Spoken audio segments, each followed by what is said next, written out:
में जो किया जाता है, ऑफिसेज में किया जाता है, black magic done on your houses and offices, ये टॉपिक है। तो इसके बारे में आज हम बात करेंगे कि बहुत से लोगों ने हमें लिखा है कि पहले तो हम ये जानना चाहते हैं कि इस तरीके की कोई चीज़ क्या पॉसिबल हो सकती है, क्योंकि बहुत जगह हमने ये बात सुनी है कि ब्लैक मैजिक हमारे घर में या हमारे ऑफिस में, बिजनेस में कर दिया जाता है, जिस बिल्डिंग में हम रह रहे हैं उसमें कर दिया जाता है, चाहे वो ऑफिस हो चाहे वो घर हो। तो येस, इसका जवाब क्लियरली है कि डेफिनेटली येस, ये प्रोसेसेस होते हैं और बहुत अलग तरीके के प्रोसेस होते हैं। सिर्फ एक तरीके का प्रोसेस नहीं होता है ब्लैक मैजिक का हाउसेस में भी करने में। तो अब क्या क्या प्रॉब्लम्स आती हैं, क्या क्या सिम्टम्स होते हैं इन चीज़ों के, कि कैसे पता करें कि हमारे घर में ब्लैक मैजिक है कि नहीं। ऐसे तो बहुत सिम्टम्स हैं, लेकिन हम जो मेजर सिम्टम्स हैं कुछ 2-3, उसके बारे में हम भी बात करेंगे। तो यस, सबसे पहले तो ये ध्यान रखना, अगर घर में किसी भी तरीके का काला जादू या ब्लैक मैजिक या नेगेटिव एनर्जी किसी ने भेजी है, किसी एनिमी ने, चिढ़ के, जल के, किसी भी तरीके से, ग्रोथ ना हो, नेगेटिव सोच के,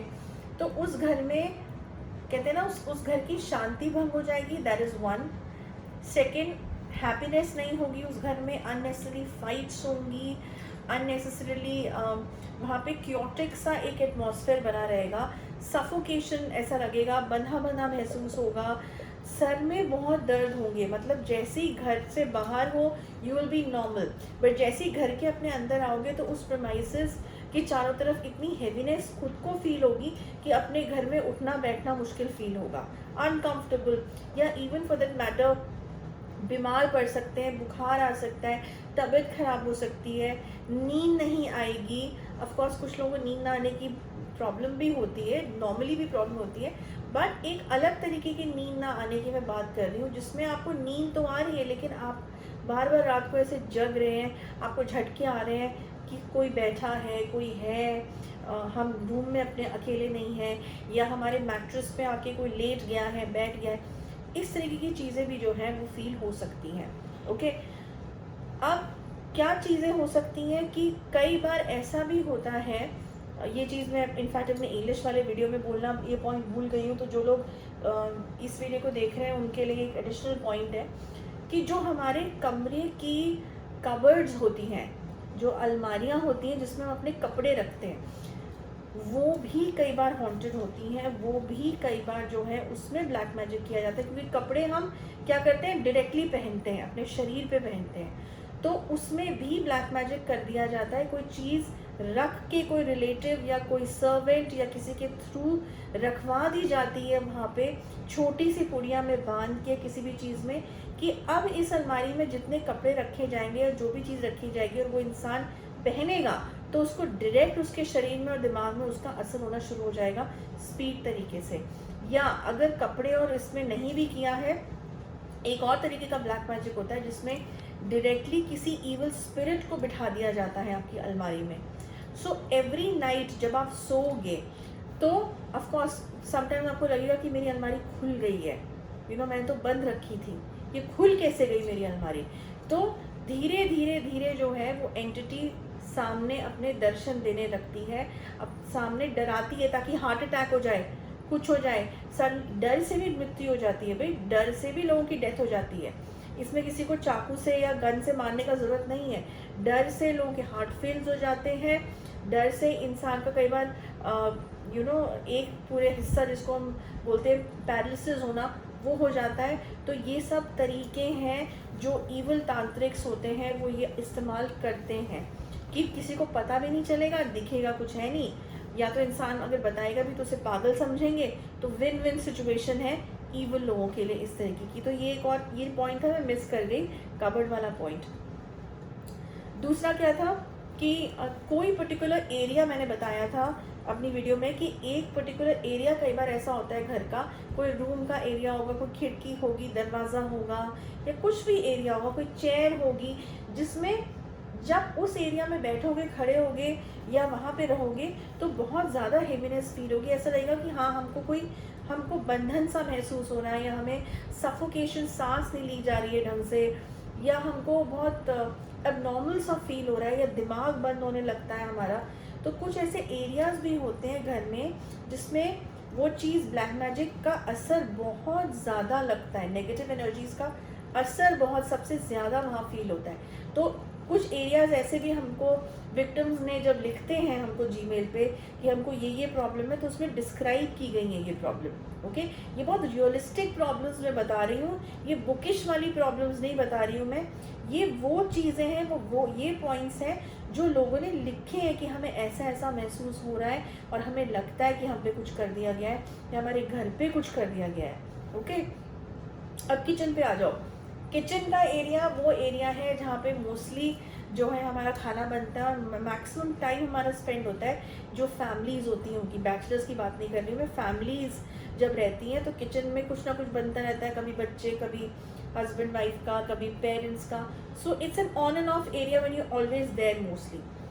उस एरिया में बहुत सी लेडीज़ ने हमको ये लिखा है कि जब वो अकेले किचन में काम कर रही होती है, जब घर में नहीं होते, जैसे बच्चे स्कूल चले गए, जो हाउस वाइफ्स हैं, और हस्बैंड ऑफिस चले गए, मेड आके भी काम करके चलेगी, फिर भी छोटे मोटे बहुत काम होते हैं हाउस वाइफ्स को। So when they cooking something, उनको ऐसा लगता है कि सडनली उनको इनसिक्योरिटी फील होती है कि ये शायद ये जो एलपीजी का सिलेंडर है ये ब्लास्ट हो जाएगा, आग लग जाएगी किचन में। या उनको ऐसा फील होता है कि समटाइम उनको ये भी फील होता है कि हमारे कपड़े कोई खींच रहा है, जैसे साड़ी पहनी है, कुछ पहनी है, उसको कोई खींच रहा है, मतलब पीछे से पल्लू को, कि हम मुड़ के देखें, कुछ ऐसा हो। कई बार ऐसा फील होता है उनको कि हम कोई फ्राइड चीज़ बना रहे हैं, तेल वाली चीज़ बना रहे हैं, ये तेल हम पे उछल जाएगा,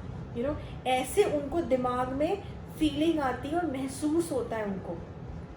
तो वो डरती हैं इस चीज़ से, वो डरती हैं इस चीज़ से कि ऐसा कुछ मिसहैपनिंग हो जाएगी हमारे साथ, या हम कुछ कर रहे हैं ऐसा, बॉयल कर रहे हैं पानी, वो हमारे मुंह पे अच्छा लग जाएगा। और कईयों का बोला है हमारे साथ हुआ भी है ऐसा, कईयों ने लिखी है ये बात। अब ऑफ कोर्स बहुत लोग बोलेंगे कि दीदी ऐसे तो वीडियो में आप जो बोल रहे हो, कई बार खुद की भी लापरवाही होती है, केयरलेसनेस होती है कि तेल गिर गया या ऐसी चीज़ें कुछ हो गई, तो डेफिनेटली होती हैं। बट हम उन चीज़ों की बात नहीं कर रहे हैं केयरलेसनेस की। ऑफ कोर्स अलर्ट होकर काम करना है किचन में, बट जब कोई चीज़ इस तरीके की भेजी जाती है या कर दी जाती है कि इसका हार्म हो जाए, इसका स्किन जल जाए, स्पेशली विमेन हु आर जो थोड़ा अच्छा दिखती हैं, उनके लिए हमारे पास कई बार केसेस आए हैं कि उनकी ब्यूटी को बिगाड़ने के लिए भी इस तरीके की चीज़ें खुद के रिलेटिव भेज देते हैं कि अच्छा किचन में ही ज़्यादा रहती है, उसी एरिया में हम जो है इस तरीके का काम करते हैं। तो ये चीज़ें सच हैं, इनको कोई कहानियाँ मत समझना। जिन लोगों के साथ हुई नहीं है उनसे पूछो कितनी प्रॉब्लम में वो रहे हैं और कितने डर में वो लोग जिए हैं। ओके, अब आ जाओ नेक्स्ट पॉइंट पे। कईयों को ऐसा फील होता है कि हमको आंगन में या बैल्कनी पे बुलाया जा रहा है ताकि हम खुद वहाँ से छलांग लगा के मर जाएं, अपनी डेथ अपने हाथ से लिख लें हम। तो क्योंकि हम मर्डर तो नहीं करना चाह रहा, सामने आके जो एनिमी है सामने तो नहीं आना चाह रहा, तो ऐसा तांत्रिक कर दिया जाता है कि वो मंत्र उच्चारणों से और इस तरीके से करके उसको वश में करके उस पर्टिकुलर एरिया में ऐसा कर देता है कि जब ये यहाँ पे अपने कदम रखेगा, इसका मन करे मैं कूद जाऊँ नीचे। या बैल्कनी में किसी को बिठा दिया, इविल स्पिरिट आ गई, बना दिया, तो क्या होगा वहाँ, फिर यही सब काम होंगे, ये सब चीज़ें होंगी। ओके, तो कई बार है जिन लोगों की कोठियाँ बनी हैं, बंगले बने हुए हैं, उनका ग्राउंड फ्लोर पूरा पार्क एरिया होता है, लॉन एरिया होता है, उसमें रात को जब वो लोग सो रहे होते हैं, मोस्टली ये काम जो होते हैं 2 बजे के करीब होते हैं, रात को 1 से 2, मतलब 12 बजे के बाद समय शुरू हो जाता है, but at the same time 2 बजे के करीब ज़्यादा होते हैं। ये जो मुस्लिम कंसर्निंग चीज़ें होती हैं वो 2 बजे 2 to 2:30 के बीच में ये सारी चीज़ें मोस्टली होती हैं। तो उसमें होता है उनको कि रात में ही चलते, नींद में ही चल के बाहर निकलने की कोशिश करते हैं कि हम बाहर निकल जाए, हमें कोई बुला रहा है। तो ये सब चीज़ें जो अपने ही ताले खोल रहे होते हैं घर के ये लोग, तो ये सब चीज़ें ऑफिस में भी ऐसा ही होता है। ऑफिस में ऐसा रहेगा जिस ऑफिस में अच्छी ग्रोथ हो रही है या अपना बिजनेस है, स्टाफ के साथ अच्छी बनी हुई है, सब लोग अच्छे से काम कर रहे हैं एंड सडनली ग्रोथ भी सब कुछ अच्छे से हो रही है, सडनली स्टाफ के साथ लड़ाइयाँ होने लगेंगी, स्टाफ वाले काम नहीं करेंगे, बिजनेस में लॉस होने लगेगा, ऑफिस में भी जो लोग हैं टारगेट्स कंप्लीट नहीं करेंगे, so financial loss, mental disturbance, to reputational crisis, ये सारी चीज़ें जो हैं जब ऑफिस में कोई चीज़ करके फेंक दी जाती है, जो ब्लैक मैजिक कर दिया जाता है, तो सब कुछ ठप होने लगता है, सब कुछ ख़त्म होने लगता है। तो ये कुछ सिम्टम्स हैं। ऑफिस में भी अपने, अगर बॉस हो तो अपने कैबिन में घुटन सी महसूस होगी, अपने कैबिन में ऐसा लगेगा कि बस मैं जल्दी से बाहर निकलूं, या समझ नहीं आ रहा है क्या डिसीजन लूं, या बीमार हो जाओगे, बुखार चढ़ जाएगा, तबीयत ख़राब नहीं लगेगी, that you are able to come to the office. ये सारे कुछ मेजर सिम्टम्स हैं जो ब्लैक मैजिक ऑफिस में और घर में जब किया जाता है तो ये सिम्टम्स होते हैं। तो जिसके ऊपर भी ये सिम्टम्स हैं, ऐसा महसूस हो रहा है, तो एक बार अपनी श्योरिटी के लिए कि क्या ऐसा है या सिर्फ हमारे मन का या दिमाग का भ्रम है, इल्यूजन है, तो अपना डायग्नोसिस करा लो, केस स्टडी करा लो, उसमें सब कुछ पता चल जाता है कि क्या है क्या नहीं। हमसे कराओ, कहीं और से कराओ, that's not important, but important ये है कि जड़ तक पहुंचना है कि सच में ऐसा कुछ हो रहा है कि नहीं हो रहा है, ये बहुत इम्पॉर्टेंट है। तो बस इस वीडियो में इतना ही। जिसको कांटेक्ट करना है वो जीमेल में कांटेक्ट कर सकते हैं, और वहाँ से फिर टीम मेंबर्स जो हैं वो बता देंगे कि क्या है क्या नहीं है। नेक्स्ट वीडियो अगले हफ्ते मैं दोबारा लेके आऊँगी। Till then, good bye.